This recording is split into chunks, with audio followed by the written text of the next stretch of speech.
itu perasaan seperti itu ketika di Nabawi, di Masjid Nabawi. Nah disitulah sambil mau sholat ya, mempersiapkan mau sholat, itu ada pertanyaan seperti itu dalam hati. Akhirnya terjawab. Waktu itu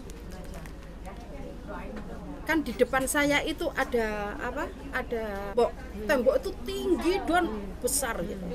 Di sebelah saya beribu-ribu orang belakang itu. Nah ketika itulah terjawab, kita memulai sholat. Ketika imam membaca basmalah ya, Bismillahirrohmanirrohim, itu sepanjang Bismillahirrohmanirrohim itu, setahu saya tembok itu hilang. Di depan saya ada 9 laki-laki, makmum laki-laki, dan di depan agak mojok sana itu ada imam. Padahal imam di Masjid Nabawi itu enggak tahu di mana, enggak nampak. Karena apa? Setahu saya imam itu di depan sana. Jadi yang namanya tembok itu hilang. Inilah yang keajaiban yang benar-benar yang sangat luar biasa. Yang حجي وخي شو قدامك؟ فإنه لا يغفرها يا علام غيرك يا علام يا رحمن يا رحمن ربنا آتنا في الدنيا حسنة في الدنيا حسنة وفي الآخرة حسنة وفي الآخرة حسنة وقنا عذاب النار وقنا عذاب النار توفنا مع الأبرار وتوفنا مع الأبرار يا عزيز يا جبار يا عزيز يا جبار بسم الله الله أكبر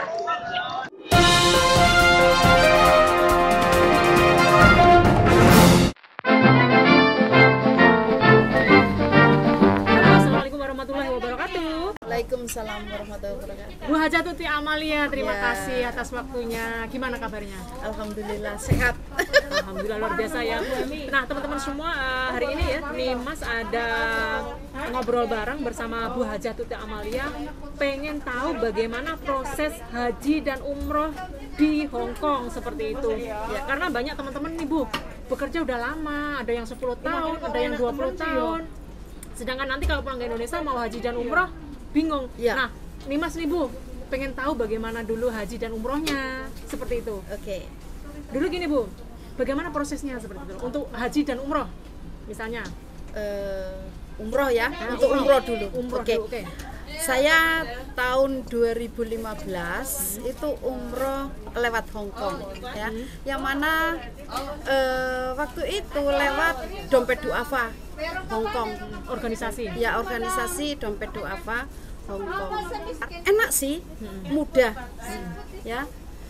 Begitu kita mendaftar terus dapat 4 bulan bisa berangkat. Langsung bisa? Iya, bisa berangkat. Oh iya Bu, untuk umur dibatasi nggak? Kalau untuk umur itu, kalau untuk umroh dari Hong Kong itu umur 45 ke atas. Oh jadi memang apa tuh namanya, ada batas umurnya? Ada batas, ada 45 tahun ke atas boleh umroh dan boleh haji umroh. di Hong Kong. Umroh dan haji boleh. Berarti kalau lewat Hong di Kong. bawah 45 nggak boleh? Nggak boleh, nggak bisa. Tuh teman-teman, 45 ya. Jadi teman-teman yang umurnya 45, belum sampai 45 nabung dulu. Nabung dulu. Sip Bu. Nabung dulu. Oh iya Bu, lewat KJRI atau lewat organisasi lain? Kalau umroh itu bisa lewat organisasi ya. Dan itu mudah, murah. Cuman 18.000 Hong Kong dolar. 18.000 Hong Kong di dolar. Berarti sekitar Kalau berapa itu? krus Indonesia sekitar kalau 18 itu sekitar 38 lah. 38 juta. 38 juta. Kalau 38 juta itu di Indonesia itu sudah berarti sudah gendongin dit istilahnya ya. Gendongin dit. Iya. Kan hampir sama. Oh, iya, hampir sama. Sekarang kalau dari Indonesia ada 35, tapi kan masih butuh apa transportasi untuk ngurus inilah ngurus itu gitu. Jadi mending di Hong Kong Ya, cepat, kalau di Hong Kong mudah. itu mudah dan cepat gitu loh. Dan fasilitasnya itu bagus. Tadi udah disinggung ya biayanya sekitar 18.000. 18.000 Hong Kong Biasanya dolar. kerja 1 tahun. Begini. Kalau menurut saya, kita hitung begini.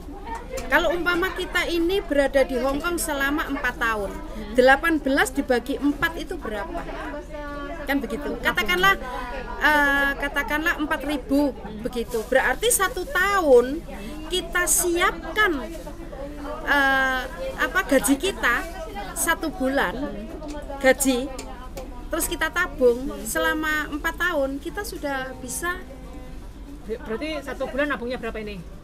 500? Ya 4.000 sekian dibagi 12 Itu udah dikasih 500. 500. Jadi per bulan 500 Hong Kong dolar selama 4 tahun kita sudah bisa berangkat umroh. dan haji. Kalau haji nanti beda. Jadi kita yang bicarakan sekarang umroh dulu. Umroh dulu. Oke, Iya. sip. Jadi teman-teman yang pengen umroh ya, jadi itu tadi Bu Haji udah kasih tahu cara nge-save money, menabung money. Iya. Seperti itu. Iya. Bu, untuk ikut umroh biayanya dicicil atau harus bayar lunas? Begini, kalau saya ini ya, Hah? dulu ketika daftar, saya mendaftarkan diri, saya kasih uang dulu pendaftaran itu DP 1.000. Oh, 1.000. 1.000 waktu itu bulan 5 karena saya baru dengar gitu loh kalau pendaftarannya sudah mepet gitu. Bulan 5 saya bayar 1.000, terus sebulan sebelum pemberangkatan itu harus lunas. Iya, yang penting sebulan sebelum pemberangkatan harus lunas. Jadi pemberangkatan bulan Agustus dulu, bulan Agustus, terus bulan Juli, jadi cuman berapa? Bulan 5, 6, 7, bulan Juli sudah harus lunas. Bu, saya dengar ini keluarga yang ada di Indonesia juga bisa atau proses di sini? Bisa, teman-teman bisa. Jadi gini, umpama nih ada teman-teman yang mau bepergian, umroh bersama pasangan, itu bisa. Kita mendaftarkan diri dan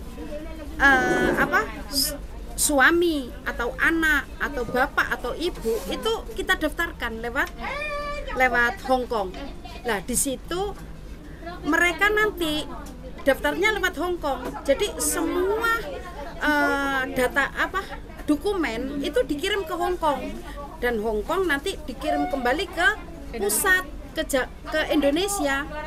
Setelah itu dikembalikan lagi ke Hong Kong seperti itu. Terus ini Bu, kan kita mau orang tua nih atau saudara yang diberangkatkan daftarnya lewat Hong Kong. Berangkatnya keluarga ke Hong Kong atau dari Indonesia langsung? Dari Indonesia ke Hong Kong. Jadi masih ada kesempatan ketemu sama keluarga begitu loh.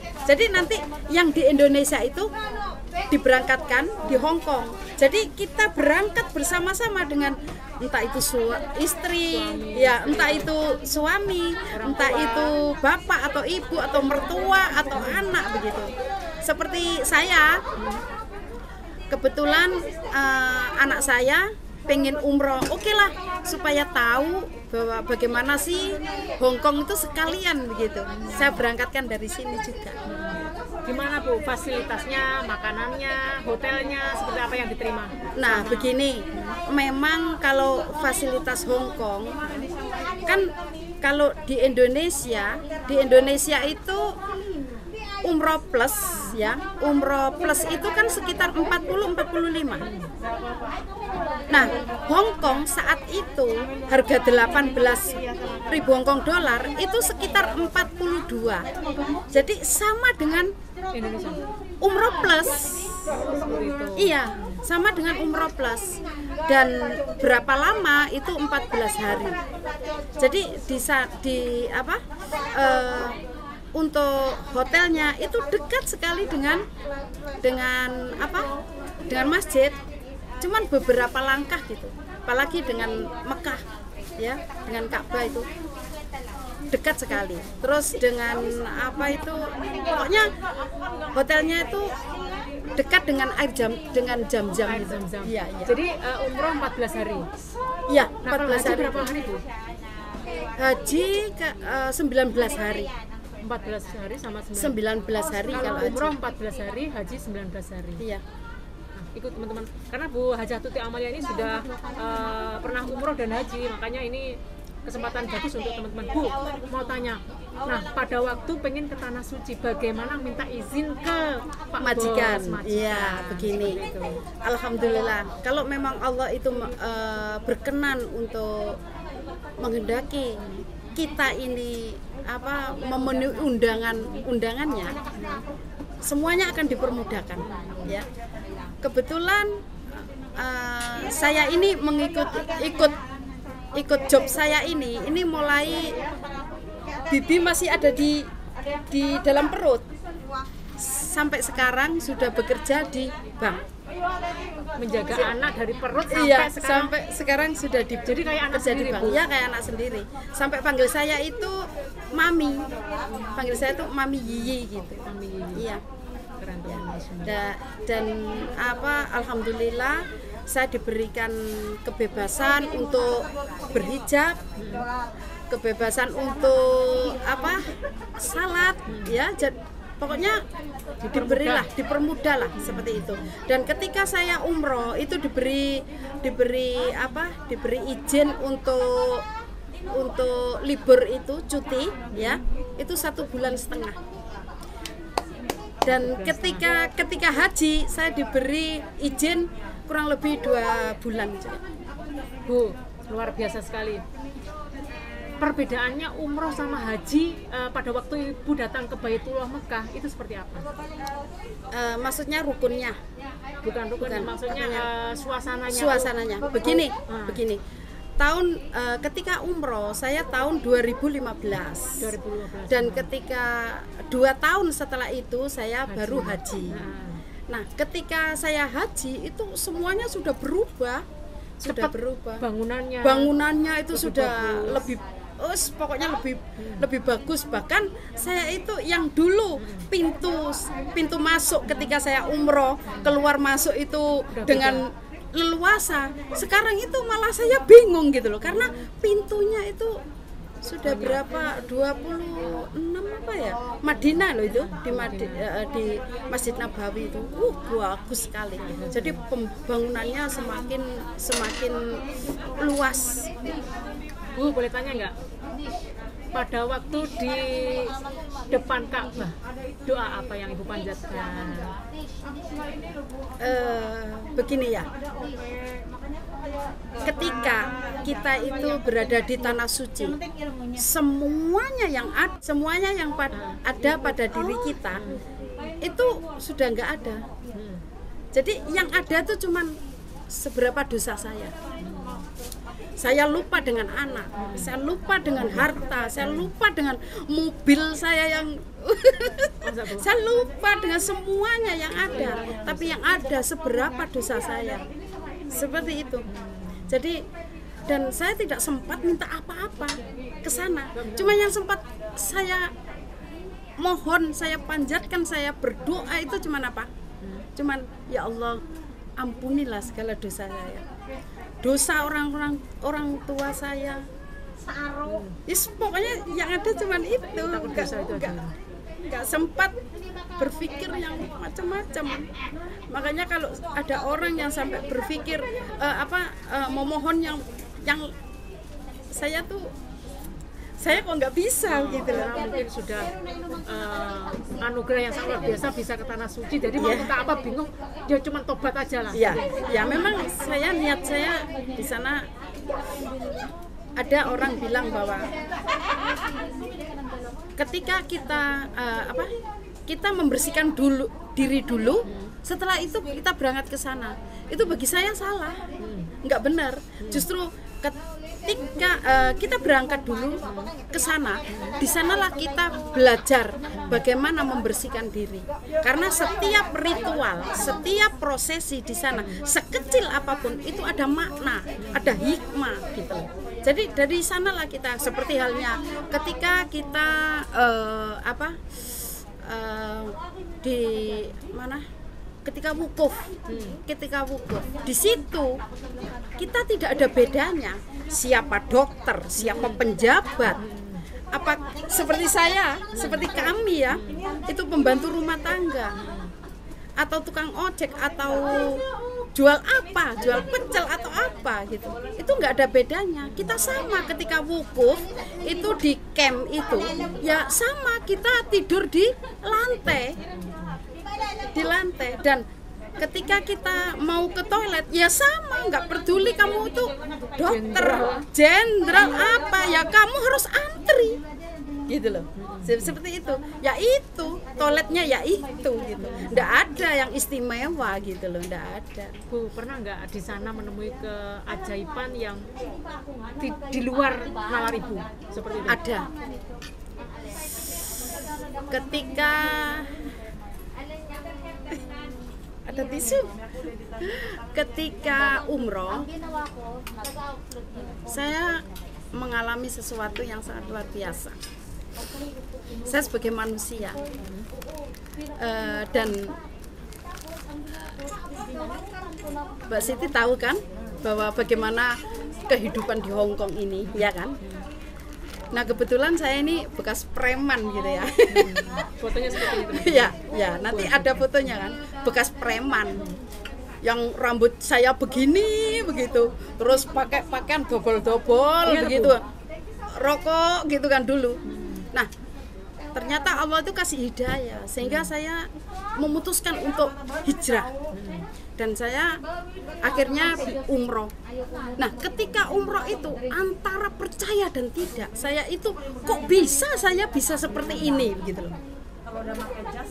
Melihat masa lalu saya seperti itu, saya kok bisa seperti ini. Jadi antara dan percaya dan tidak, dan disitulah ada namanya manusia. Saya manusia, belum nggak sempurna gitu loh. Terus ada pertanyaan, tapi masih dalam hati ya. Nabi Muhammad itu kan manusia begitu. Terus kenapa ya kok orang itu mengagung-agungkan itu itu perasaan seperti itu ketika di Nabawi, di Masjid Nabawi. Nah disitulah sambil mau sholat ya, mempersiapkan mau sholat, itu ada pertanyaan seperti itu dalam hati. Akhirnya terjawab. Waktu itu kan di depan saya itu ada tembok itu tinggi dan besar gitu. Di sebelah saya beribu-ribu orang belakang itu. Nah ketika itulah terjawab ketika imam ya, kita memulai sholat. Ketika imam membaca basmalah ya, Bismillahirrohmanirrohim, itu sepanjang Bismillahirrohmanirrohim itu setahu saya tembok itu hilang. Tembok itu tidak nampak, dan yang nampak cuman saya berdiri di sini dengan sholat ya, takbiratul ihram. Terus di depan saya ada 9 laki-laki, makmum laki-laki, dan di depan agak mojok sana itu ada imam. Padahal imam di Masjid Nabawi itu enggak tahu di mana, enggak nampak. Karena apa? Setahu saya imam itu di depan sana. Jadi yang namanya tembok itu hilang. Tembok itu hilang, terus yang ada itu cuman ya itu. Seperti itu. Jadi itu keajaibannya Bu ya? Ya itu. Terus akhirnya saya sepanjang Bismillahirrahmanirrahim itu tersadar saya. Oh, apakah ini halusinasi? Apakah ini saya tadi tertidur? Apakah ini memang apa? Tapi yang ada kenyataan. Tapi yang ada saya menangis. Saya nggak bisa ngomong apa-apa sampai sekarang. Saya menangis karena apa? Diberi hidayah seperti itu. Dan lagi wajah imam itu tidak nampak, yang ada itu cuman saya melihat bahwa pakai jubah itu warna merah kecoklat-coklatan gitu, terus pakai ini apa? Sorbannya itu juga kehijauan coklat gitu. Tapi wajahnya gak nampak, cuman sinar semburat begitu. Saya nangis. Cuman gini, Allah terima kasih atas jawabanmu, dan jangan hanya aku ya Allah yang kau beri kesempatan untuk menjadi makmumnya, tapi beri kesempatan anak cucu saya untuk menjadi makmum. Seperti itulah. Saya kalau ingat itu, aduh, Bu itu kira-kira siapa, Bu? Saya nggak tahu sampai sekarang itu. Saya nggak berani cerita ke siapa-siapa. Baru cerita di ceritanya Nimas ya? Iya, saya baru cerita di sini. Saya ikut terharu teman-teman. Jadi itulah keajaiban yang dulunya Bu Hajah Tuti Amalia seperti tadi udah diceritakan, tapi di sana diimami oleh hamba Allah yang tidak pernah tahu siapa itu. Yang sampai sekarang tidak pernah tahu, tapi ketika selalu saya berselawat mesti saya ingat bayangan itu. Ketika setiap hari ketika saya berselawat pasti itu nampak selalu ingat, walaupun tidak nampak wajahnya, tapi saya tuh ada rasa kangen, ada rasa yang pokoknya nggak bisa saya ceritakan gitu loh. Ya. Luar biasa sekali Bu. Ini ngomong-ngomong kan teman-teman juga semua tanpa terkecuali muslimah yang ada di seluruh dunia mungkin ya pengen ibadah haji atau umroh ke sana. Boleh dong minta doanya. Kita doa bareng-bareng, semoga teman-teman saya jadi sedih ya, jadi semoga yang lihat channel Nimas bisa dapat kesempatan bisa ke Tanah Suci melalui channel Nimas dan melalui doa dari Ibu Hajah Tuti Amalia. Ya tidak begini, saya sebagai manusia biasa saya tidak tahu seberapa besar dosa saya, walaupun bukan jaminan, walaupun orang itu sudah berangkat haji, belum pasti kalau sudah dinyatakan suci seperti itu. Jadi untuk doa, saya rasa doa adalah rahasia pribadi kita masing-masing, dan saya hanya bisa berdoa untuk terutama sahabat saya atau teman-teman saya seperjuangan supaya bisa mempersiapkan diri. Kalau memang ada niat itu diperkuat, dan insya Allah ketika datang niat itu sebenarnya Allah telah memberikan hidayah seperti itu. Dan jangan lupa kalaupun sisihkan sedikit rezeki terutama untuk sedekah ya. Jadi sebelum kita itu menunaikan ibadah haji, saya rasa masih banyak orang-orang yang kurang mampu yang perlu kita bantu. Jadi utamakan itu dulu. Kalau memang Allah menghendaki, pasti akan mudah ya, akan dipermudah. Jadi untuk sedekah kita nggak akan bisa miskin, nanti akan bertambah. Dan insya Allah saya ada pengalaman ya, saya tidak tahu waktu umroh memang saya nggak ada dana sama sekali ya. Saya cuman ada uang 500 real itu untuk saya berikan kepada berikan kepada kepada orang-orang ya, kepada orang-orang bahwa kepada orang-orang itu yang tukang sapu, tukang apa itu. Lah uang 500 itu saya tukar dengan uang 10 realan. Berarti kan cuman 50 lembar toh? Ya, 50 lembar. Setiap 10 lembar itu saya kareti, ya, saya kareti. Inilah yang keajaiban yang benar-benar yang sangat luar biasa. Yang sampai sekarang itu kadang-kadang saya tertawa sendiri gitu. Setiap saya keluar dari penginapan itu saya ambil satu gendel, saya masukkan ya. Ketika saya setelah sholat subuh kayak gitu, saya keluar itu saya bagikan. Saya bagi 1-2 orang itu semua kan datang. Dan saya bagi itu ke banyak orang, tapi uang yang ada di tangan saya itu nggak ada habis-habisnya. Dan ada tersisa 2 lembar gitu ya, 2 lembar. Saya masukkan ke tas. Terus nanti ketika dohor ya, sholat dohor, saya ke masjid lagi, ambil lagi 1 kan. Terus dibagikan lagi. Saya bagikan lagi, tapi sekarang logikanya ya. Kalau uang 500 real itu kan jadi 5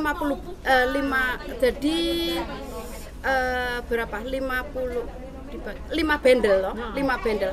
Kalau sehari di sana di Madinah itu kan 4 hari toh. 4 hari 3 malam. Logikanya saya keluar dari ke masjid itu mesti subuh, dohor, terus asar pulang ya. Terus maghrib sama isya nggak pulang, jadi maghrib lah katakanlah. Berarti 4 kali logikanya sekali aja sudah habis. Tapi itu terus uang masih ada, nggak pernah habis. Sampai saya itu nah kebetulan satu kamar itu kan 4 orang. Itu ada ada saya bersama Bu Ustad. Sampai ngomong, Bu Tuti ini jangan terus-terusan, nanti saja, nanti di Mekah. Saya takut Bu, seakan-akan Allah itu tidak mau menerima sodako saya, tobat saya. Karena apa? Uang yang ada selalu masih ada. Jadi uang ini tidak pernah habis. Saya takut Bu. Jadi uang itu terus saya kasih, tapi terus bolak-balik seperti itu. Padahal 4 hari saya di sana. Terus ketika di Mekah pun sama. Jadi uang 500 real itu terus masih ada sampai ketika saya pulang. Pulang itu kebetulan kan mampir di Riyadh. Di Riyadh itu banyak pengemis itu yang orang hitam-hitam. Itu saya kasih, masih ada. Masih ada. Dan ajaib juga ketika ada teman, ketika saya sudah nyampe di Hong Kong, ada teman yang pengen tahu bagaimana gitu, ketemu sama saya dan ke rumah majikan dan bertemu saya cerita. Dan ketika saya ceritain ini dan sisa uang itu saya ada di dompet kan, itu cuman, kalau menurut saya cuman 7 real lah. Ketika saya buka begini masih ada 167 real. Terus saya kasih kan, terus minta Bu, terus saya kasih ke mereka. Terus saya tutup. Ada teman lagi datang besoknya, saya buka lagi itu masih ada. Nah, itu saya sampai sekarang tidak tahu bagaimana. Dan yang terakhir ketika ketika anak saya mau berangkat umroh kebetulan dari Hong Kong, saya kasihkan semuanya. Itulah teman-teman semua manfaatnya sedekah ya. Jadi Anda jangan pelit bersedekah ya. Saya bukan ustadz, tetapi saya belajar dari beliau, Bu Hajah Tuti Amalia. Manfaat sedekah memang sangat luar biasa, Bu. Ya. Terima kasih banyak waktunya. Kita sambung lagi di acara podcast selanjutnya, Haji dan Umroh. Ya. Semoga teman-teman belajar juga ya Bu. Sehat selalu. Saya doakan teman-teman semua, amin. Allah Subhanahu wa Ta'ala berkenan untuk mengundang Anda, amin, sebagai umroh, amin, walaupun hajinya. Amin. Amin. Amin. Amin. Amin. Amin.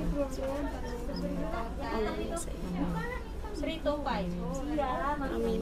Amin. Bu, terima kasih banyak waktunya. Semoga yang disampaikan tadi bermanfaat banyak orang dan juga teman-teman Mimas, dan Bu Hajah Tuti Amalia tetap sehat, semangat, panjang umur ya Bu ya. Oke teman-teman semua, sampai ketemu di podcast berikutnya. Assalamualaikum warahmatullahi wabarakatuh.